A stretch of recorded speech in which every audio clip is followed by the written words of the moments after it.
Now,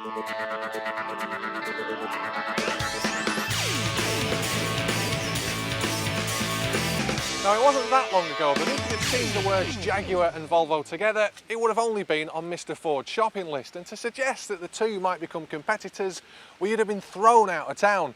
But today, that's exactly what we're going to do. We're pitching the Jaguar S-Type head-to-head with Volvo's S80. But it's a much closer contest than you might think.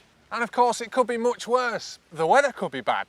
So, in the Brit corner, the Jaguar S-Type SE, yours for just over 32 grand. 3-litre V6, a top whack of 140 miles an hour, and a very sexy cat on the bonnet. Now, in the Swede camp, we've got the Volvo S80 Executive. 2.8-litre V6, it's safer than Mike Tyson's wristwatch, it's got more toys than a kindergarten, and it'll set you back a tickle over 31 grand.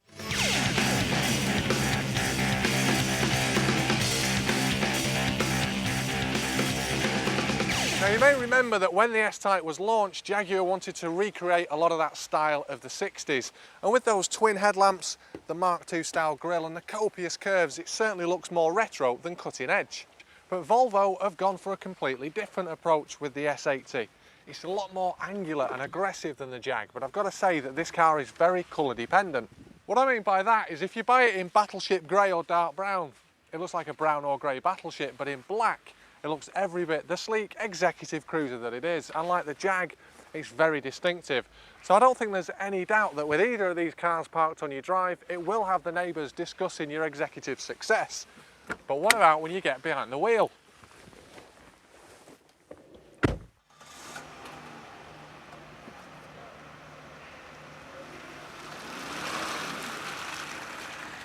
So first up, the S-Type. Now, powering this Jag, we've got a Ford source 3-litre V6, and that produces 240 brake horsepower.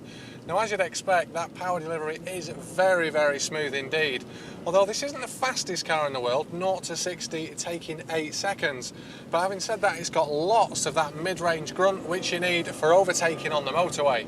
Now, should you find that you need to be at that important business meeting extra specially early, there is a switchable automatic box on this SE model, and that basically allows you to hold the car in gear a little bit longer. Now, if the engine in the Jag was respectable Middle England, well, this thing has got a nutty Swede under the bonnet. Again, it's a V6, but this time it's turbocharged, giving you 270 brake horsepower, and that acceleration is ridiculous. It'll get you to 60 in a shade over 7 seconds, and that's a figure that most sports cars would be proud of.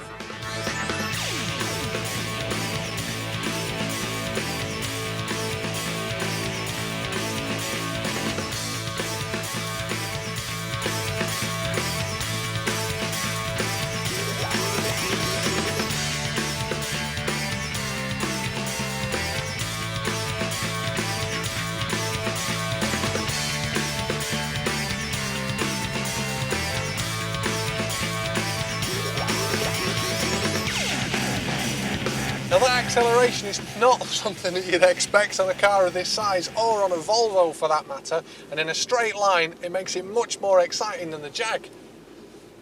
But it's on those bendy bits where the Jag has well and truly beaten the Volvo. Because this is rear wheel drive and the Volvo's front, this instantly feels a lot more stable and a lot more poised. And especially with the Volvo having all that power driving the front wheels, they can quite often leave you scrabbling for grip, but in the Jag it's just very, very precise.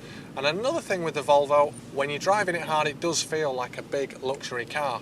Whereas the Jag is very, very nimble and very chuckable. And in that respect, it is a lot more exciting to drive and more rewarding than the Volvo. But do you need that sort of performance in a luxury car that is going to spend 90% of its life on the motorway? Well, so far it's been a fairly even scrap, but this is where the tide is about to turn, in favour of the Volvo. That's right, put your kebabs up off the carpet, because the interior of this car is just a fantastic executive space. It feels really high quality. You've got these gorgeous leather electric seats. There's just about electric everything else. A fantastic stereo, but it's the space as well. It's absolutely cavernous in here, and especially in the back there is absolutely loads of legroom. And I think you'd impress any of your customers if you're shuttling them around in this thing. Now it was quite a big surprise because quite often on Volvos the interiors are very bland, but in here the cream leather and the colours and materials they've used on the dashboard, they really go together to give you a really well thought out and spacious executive living room, I guess. And believe it or not, it's actually the interior of the S-Type that surprised me most. I was expecting something more like a Jag XJ, but instead, well, set your sights more like a Mondeo gear. It feels alright, it's reasonable quality, but the colours, it's so dark, and this nasty walnut trim, this is definitely geared for the American market, and Jaguar are the first to admit that it needs a change. In fact, it is due for a facelift.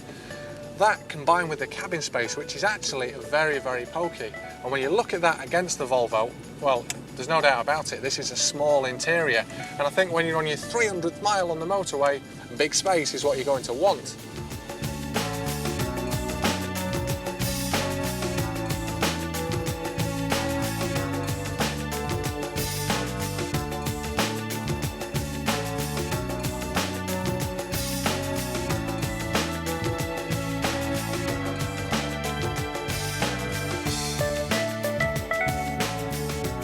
I can honestly say that for a high mileage executive car, I would go for the Volvo.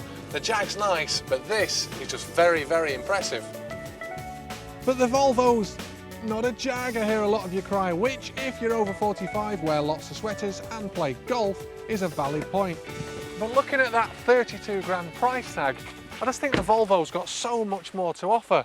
I think it looks better, it's a lot bigger inside, and it basically does a lot better job of feeling expensive and executive over the Jaguar. And if that's upset too many of you old stalwarts a little too much, go and iron your knitwear, have a round of golf, and look at the big picture. The times are changing.